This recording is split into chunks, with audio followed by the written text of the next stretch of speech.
Lots of crucial data came out in the last few days that gives us a better picture of what's happening in the markets and what's next for real estate. But I've got a lot to cover, so let's get into it. Hey, for those of you that don't know me, my name is Rick Harrison, and I'm a home buying specialist here in Southwest Florida. And on this channel, I bring you the latest tips, tools, and tours to help you decide if this is the right time and place to make your move to paradise. If that thought's crossed your mind, you're in the right place. So subscribe and tap the bell to stay up to date on the latest information, keeping you ahead of the curve.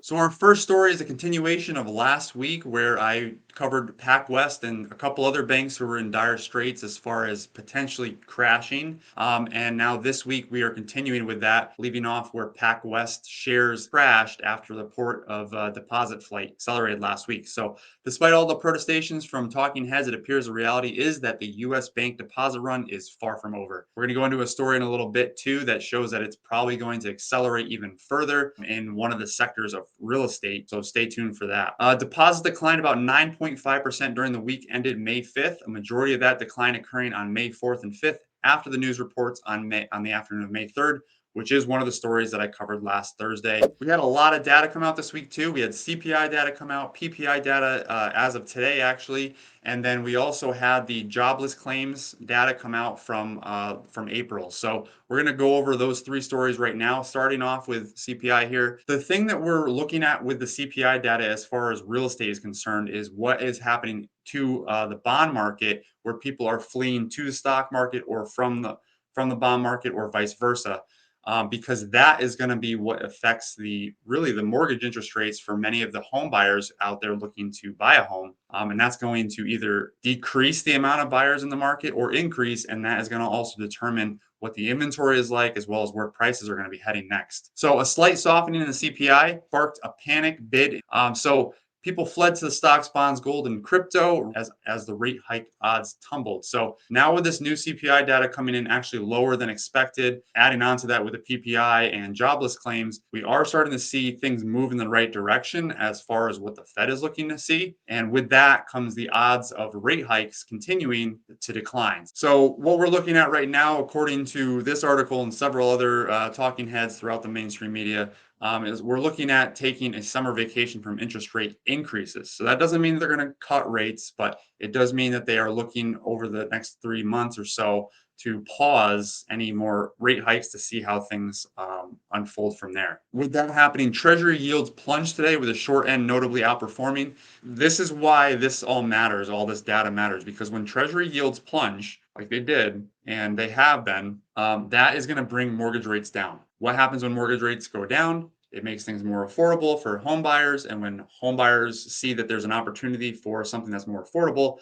they all pile back into the market. And with low inventory, if that happens and mortgage rates go back down and home buyers start going into it, that's where we're going to see prices start to increase again, which is what I think the Fed is really ultimately trying to avoid, because if that happens, then the CPI data is going to go back up again, because housing is one of the main factors in core inflation. The only thing that would actually cause the Fed to do some kind of a rate cut at this point in time is if something really bad is happening. So by bad, that means that the market is collapsing. So the things that could happen for that is if the entire financial sector starts to crash, like we saw in 2008, that could be a reason, or something bigger, which we'll talk about in a few minutes, which I think is coming in the next 6 to 12 months. Also, U.S. producer price inflation. So the PPI came out, and that was the lowest since January of 2021, which is also good news because PPI is usually one of the leading indicators as far as where CPI is heading next. If PPI is cooling down, that's what the prices that producers are charging their customers or clients. If those prices are heading down, that means that on the back end, CPI should be coming down too, because people shouldn't be spending as much as they once were. Now, with that being said, it did decline, but we are still seeing an appreciation in that. Year over year change was slowed to 2.3%, which was at 2.7% and below the 2.5% expected coming in this month. The pipeline for PPI is now showing deflationary signals, which is something we have talked about in the past, but it is starting to show that we are possibly entering into a deflationary environment in the economy right now. PPI is leading the charge of all the inflation indicators tracking M2's collapse. M2 is a money supply. It's really the primary money supply. I'm not going to go into all that. That's a huge topic to discuss, but check out Euro University or even Rebel Capitalist if you want to learn more about what M2 money supply is and how that all works. They do all kinds of videos on that all the time. So, coming from Zero Hedge, job market cracks. Initial claims unexpectedly soar to the highest since October of 2021. Now, when we say soar, we're not talking millions of jobs, nothing that is going to dramatically affect the real estate market at this point in time. But when we say surge, we're talking about another 20,000 jobless claims. Fortunately, this article thinks that it's all uphill from here. I tend to agree. Microsoft just made some huge changes to their wages. They are not going to be giving any increases in wages to their employees this year. Now, what's interesting about this, I want to bring you to one of the charts that's at the bottom of this page, but I want to break down the chart so you can see where the initial jobless claims are coming from by state. Massachusetts is leading the way by more than 2x, 2x, 200%, wherever you want to call it. California is in second. Missouri and Texas and New York are all next in a row. And then if you want to see where we are in Florida, this is how it more relates to our market. We're down here and we are at a zero sum. So we're not losing jobs or really gaining jobs at this point in time, which is good news for those who live here.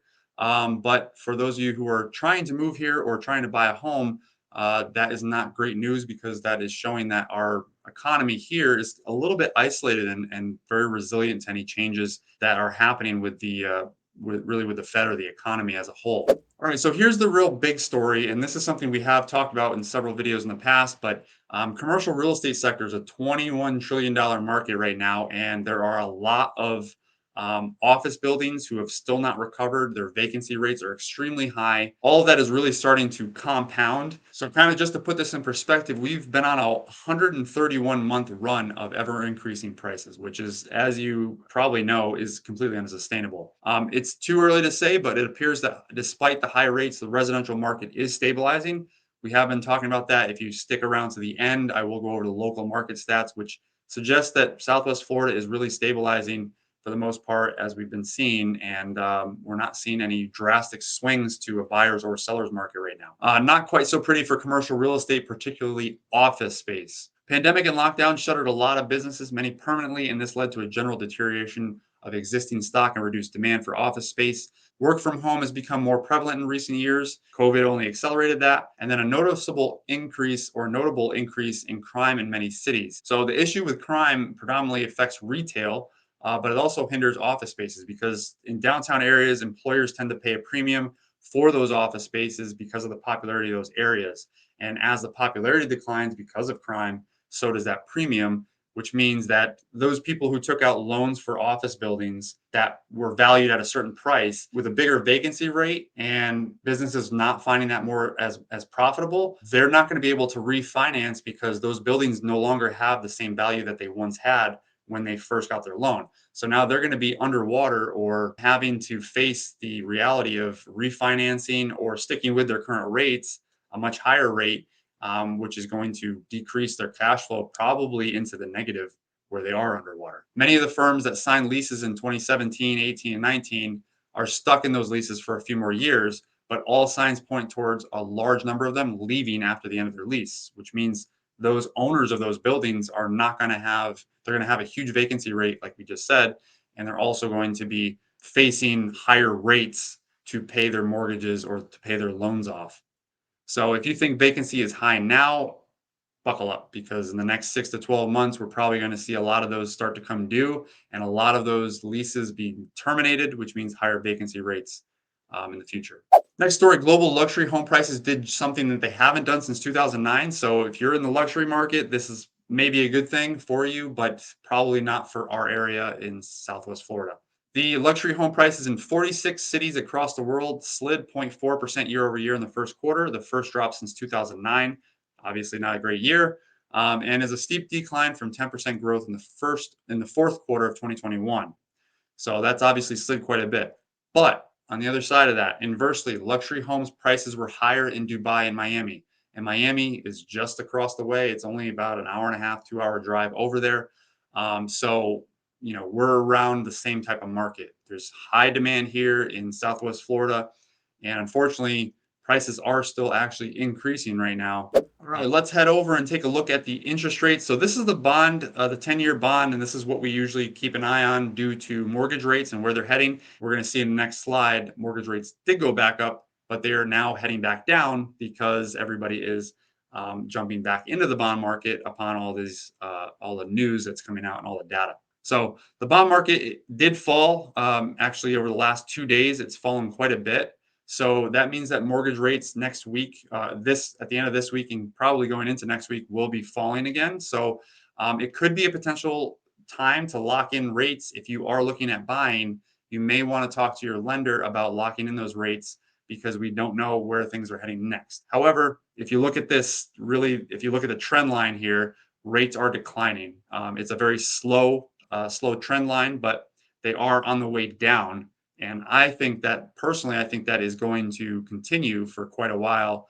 But there are a lot of people out there saying that bonds will be going back up too, and they don't think they're going to be falling very far anytime soon. So let's take a look at the interest rates as of right now. Last week we were at 6.2%. This week we're at 6.6%, according to NerdWallet. Bank rate had us going from 6.79 to 6.89, up 10 basis points as well. So that is where they're heading. All right, moving into the southern part of Southwest Florida, Cape Coral to Naples. New listings last week were at 912. That is up to 993. That's up 8% this week. Sold went from 1068 down to 752. That's a 30% decline. Again, that is a lagging indicator. So that's really just representing what was happening with mortgage interest rates 30 to 45 days ago, as well as all the news that was coming out about the issues going on in the banking sector. Pending went from 1007 to 1017. That's up just 1%. And then price decreases are also up 1% as well. Got some good news this week with inventory breakdown. Single families, we actually gained 71 units this week. It actually put us back up to what we were at the previous week, 5918.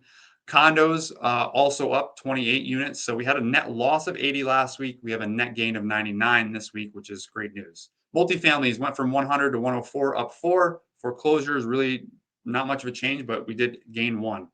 And then as far as total sales go over the last 7 days for this area, 508, that's down 10%. And out of that, 290 of them, or 51%, were cash.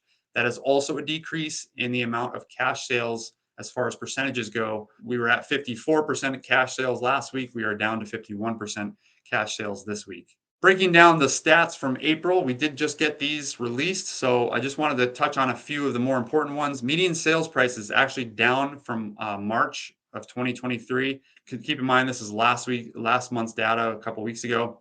That's down just slightly, the median sale price. And overall for the year over year, it's down 7%.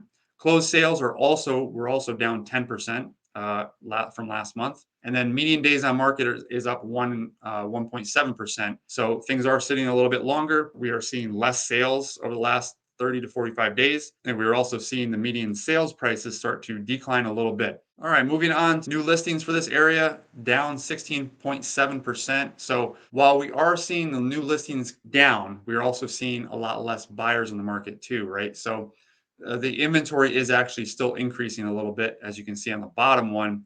We're up 54% for month supply year over year, and it's just up 0.3% month over month. And then active inventory, we're up 22.7% year over year, which is quite a drastic change. And then we're also, from month to month, we're down 10%. We did see, I covered in the last update, that we were seeing a slower increase in markets.